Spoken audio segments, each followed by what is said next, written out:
welcome to Inner Peace Better Health, where true healing begins from within. I'm your host, Saima, and today's guest is Anna Quigley, transitional coach, founder of the Journey to Purpose and the Intuition Zone, and a passionate guide for midlife women ready to step into the life they truly desire. Anna blends neuroscience, spirituality, and soul wisdom to show how trusting our divine GPS, our intuition, can lead us to healing, clarity, and a life filled with purpose. Tonight, we explore how tuning in can be more powerful than any external device. So, Anna, welcome to the show. Thank you so much. It's a pleasure to be here. Oh, you're warmly welcome. So, Anna, let's talk about intuition as a divine GPS. How do you define intuition and why do you believe it's so essential for healing and life transitions?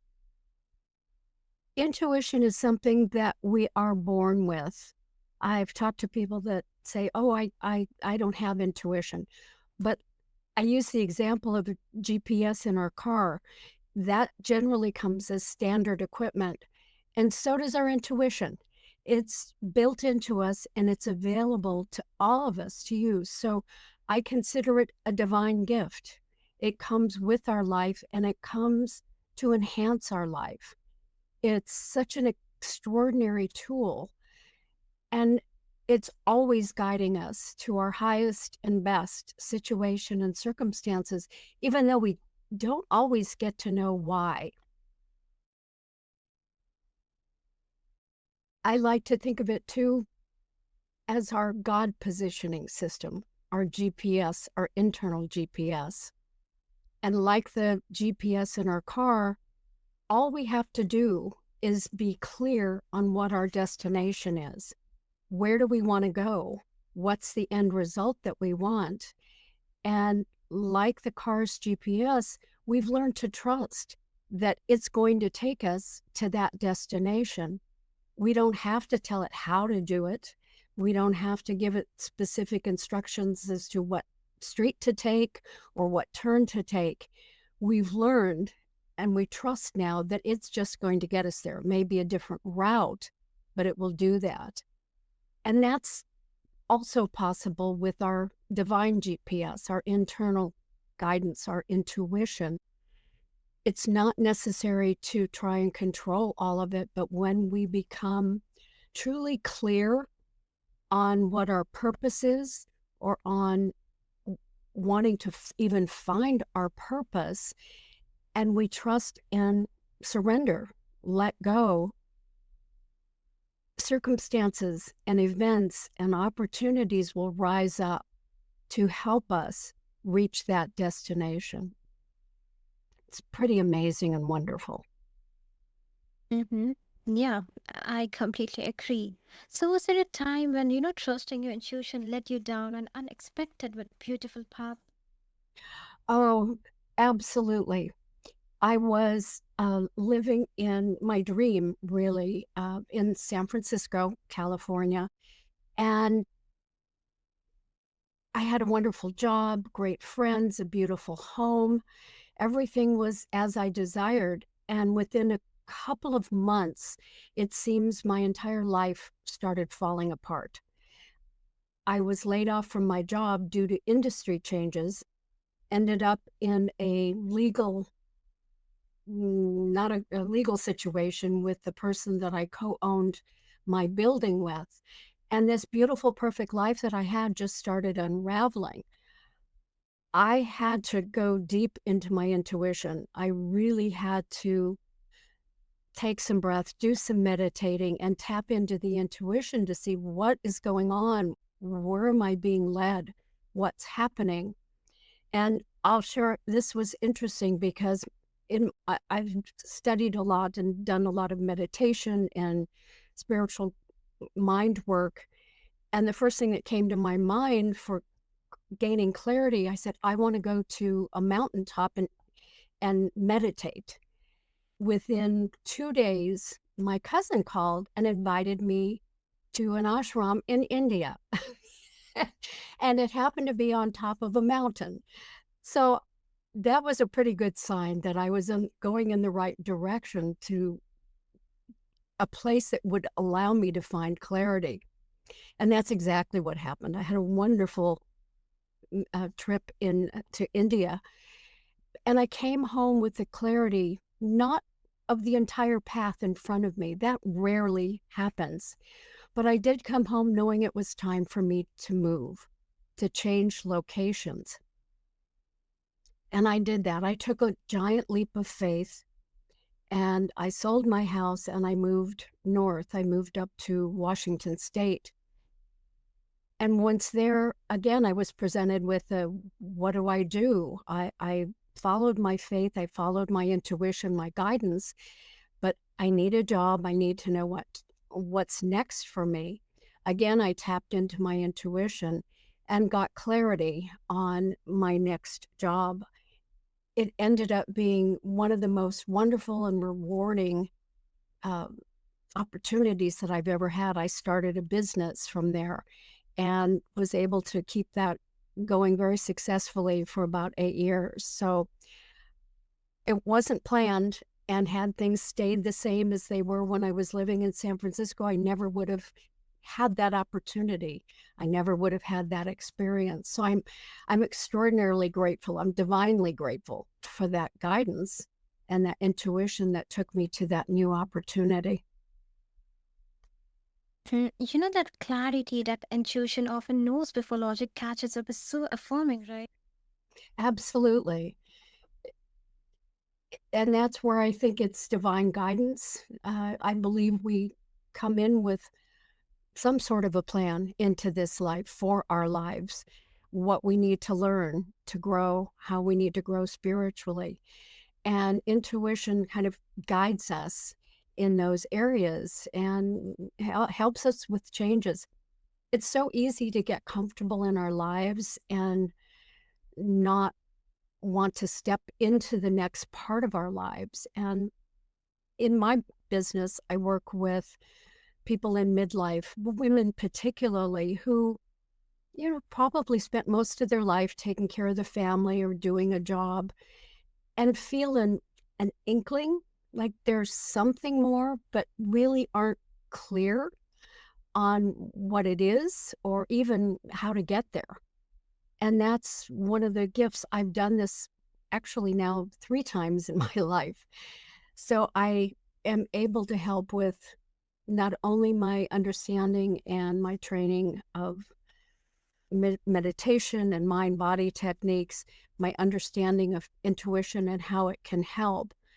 And it's my passion now to focus on helping others find that next step, that inner calling, and create the life that's authentic and the life that moves them forward to their next step.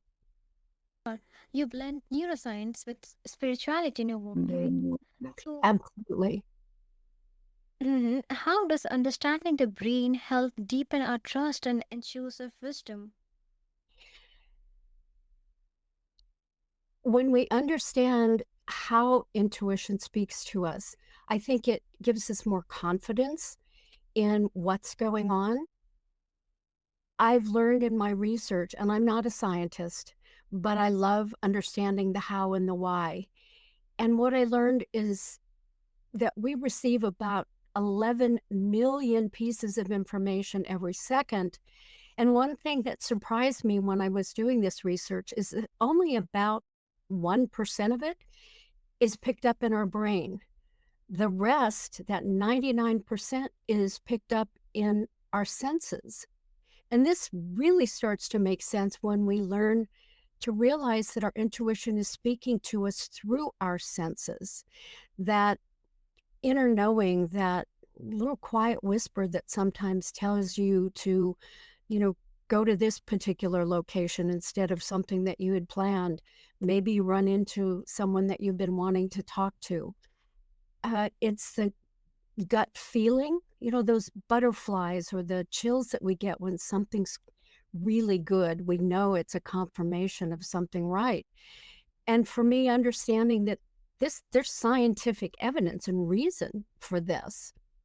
So our heart alone, well, our heart and our our gut are the two areas that are most responsible for taking these signals, this information that we get regularly, and processing it, bundling it all up and sending it up to the part of our brain that is most responsible for our emotions and our cognitive functions, and that's the amygdala. So we really have scientific evidence that that's what's going on, that this is our mind and our body doing what they do, working together. Even in psychology, they've created a concept they call thin slicing. I don't know why that, but it's documenting also how and that we're able to make accurate judgments and decisions without being able to explain how we came up with it. It's again kind of that inner knowing. The other thing that I've learned in my research is that these intuitive impulses are much easier to listen to hear if we're in a more relaxed mode. So, mindfulness, meditation, journaling, taking a walk in nature, or even taking a bath has been documented as being an opportunity and an easier way for intuition to speak to us. Our rational mind is our guide. It keeps us organized. It helps us function through the day. But the intuition is our creative. Those are those insights and those aha moments. And quite often the things that add the creative side to projects and things that we're working on. So for me, understanding that there is scientific support to why and how intuition works makes it easier to trust. And the more you practice and the more you pay attention to listening to intuition, the easier it becomes. It's almost like listening or answering the phone when a friend calls. You don't have to ask them who they are. You already know. You learn to recognize that intuitive voice, however it comes. A quiet whisper in kind of that inner ear, or maybe it's seeing repetitive visual cues. It can be that way as well. The easiest, I think the most familiar that we all are is that gut feeling, the butterflies in the stomach or that excitement that we feel when something's really positive. So it's pretty amazing, and I think it makes it so much easier to trust and learn to pay attention more to our intuition. Mhm. And you know that bridge that science and spirit can dance together is such a refreshing perspective. I think that's the ideal, is when we let the rational mind, that's really the implementer, play with our creator, the intuitive mind. That's kind of what happens when you move from just an idea to an invention. I think of the intuitive mind or intuition kind of as that secret sauce, that something special that takes our normal life, our day-to-day, our basic thoughts, and elevates it to something more special. So yes, I think the more we allow them to work together and enhance each other, the better our life flows, the easier it becomes. One of the things that's interesting is that we don't always know why intuition is guiding us in one direction or another until we don't listen to it. And I had that situation, if I can share a story on myself. And I know the voice of my intuition. I've been studying this for so many years, but it doesn't mean I always listen to it. I'm too human still. And I was driving home one day not too long ago and wanted to take a particular route. And my intuition told me to get on the freeway. It's the last thing I wanted to do. And I'm like, what? No, I don't want to do that. I want to take this windy road that took me home. It's more peaceful and I was feeling very relaxed. So I ignored it. And a couple of blocks later, literally that inner voice said, turn around and take the freeway. Well, it kind of startled me, and my rational mind really kicked into gear.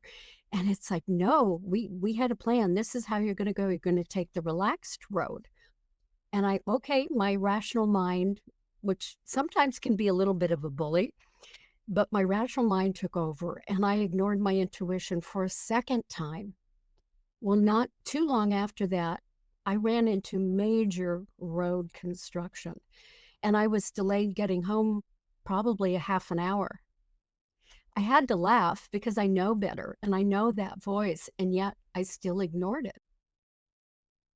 But it was such a good reminder that we don't always get to know. Actually, quite often, we don't get to know why intuition has told us to turn left or drive here or go there until we don't pay attention to it. I could have listened to my intuition and taken the freeway and been home a little bit sooner. It probably wouldn't have been any event or any situation that was negative.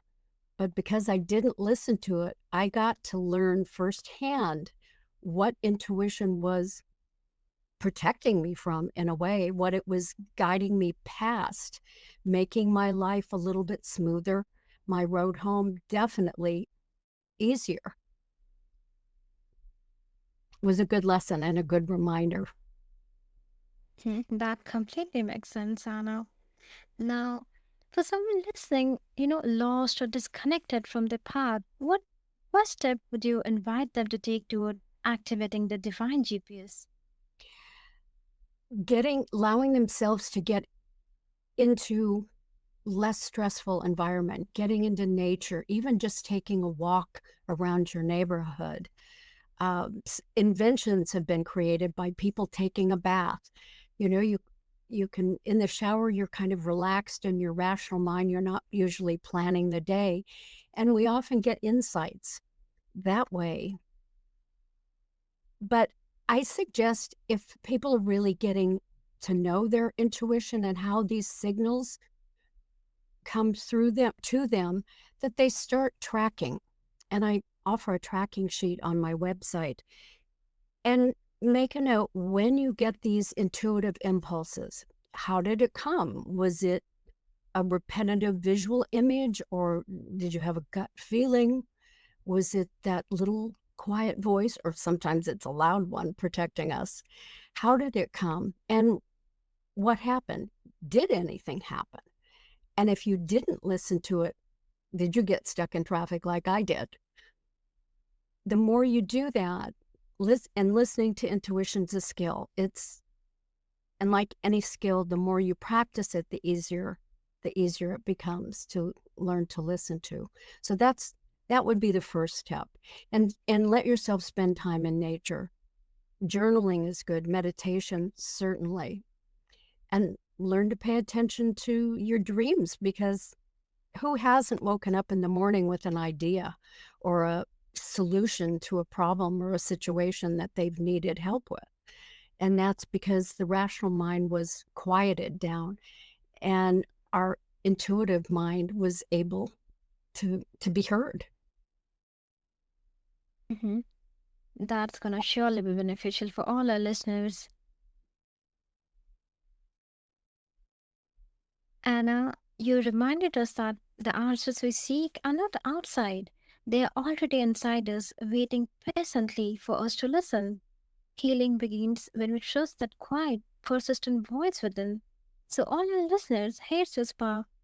Pause, listen, trust the whisper. Your divine GPS is already guiding you.